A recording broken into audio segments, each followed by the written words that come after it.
নমস্কার, চলে এসেছি জিএম জুয়েলার্সের পক্ষ থেকে একটা রিভিউ নিয়ে। নমস্কার দিদি, কোথা থেকে এসছো? আমি শ্যামনগর থেকে এসেছি। এই ফার্স্ট টাইম নাকি? First time ই আসলাম। আচ্ছা, ফার্স্ট টাইম এসছো তো দেখিয়ে দিদি কিনেছে। খুব সুন্দর একটা ডিজাইনের মধ্যে একটা ভাইরাল পলা নিয়ে নিয়েছে, আর খুব সুন্দর একটা গোল টপস নিয়েছে, খুবই লাইট ওয়েটের মধ্যে 320 মিলি ওয়েট চলে গেছে।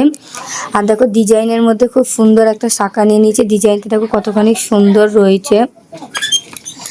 তো দিদি আজকে গোল্ড এক্সচেঞ্জ করেছে, তো গোল্ড ভ্যালু ঠিকঠাক পেয়েছে তো? হ্যাঁ, ঠিকঠাক পেয়েছি। আর দিদি এখন আজকে 35% ডিসকাউন্ট পেয়েছে এই সমস্ত জিনিসের উপরে। দিদি এখন 2600 টাকা মতো ডিসকাউন্ট পেয়েছে। তো কেমন লাগলো বলো খুব ভালো কালেকশন? লাগলো আমার, খুবই সুন্দর। তো পছন্দ মতো হ্যাঁ, হয়েছে। পছন্দ মতনই হয়েছে সব। আচ্ছা, দিদির কিন্তু মেকিং কিন্তু 6.5%। আর দিদি এই যে মেম্বারশিপ কার্ড নিয়ে নিচ্ছে। মেম্বারশিপ কার্ডে কি বলা হয়েছে তোমাকে? মানে লাইফ টাইমের জন্য 40% ডিসকাউন্ট পাবে, তখন মেকিং কিন্তু তোমার 6% হয়ে যাবে। আচ্ছা, ভালো হয়েছে, তোমার কেনাকাটি পছন্দ মতো হয়েছে। বিয়ে সব কেমন হ্যাঁ, লেগেছে? সবই খুব ভালো লেগেছে। থ্যাংক ইউ দিদি এত সুন্দর রিভিউ দেওয়ার জন্য। আবার আসবে। হ্যাঁ, আসো।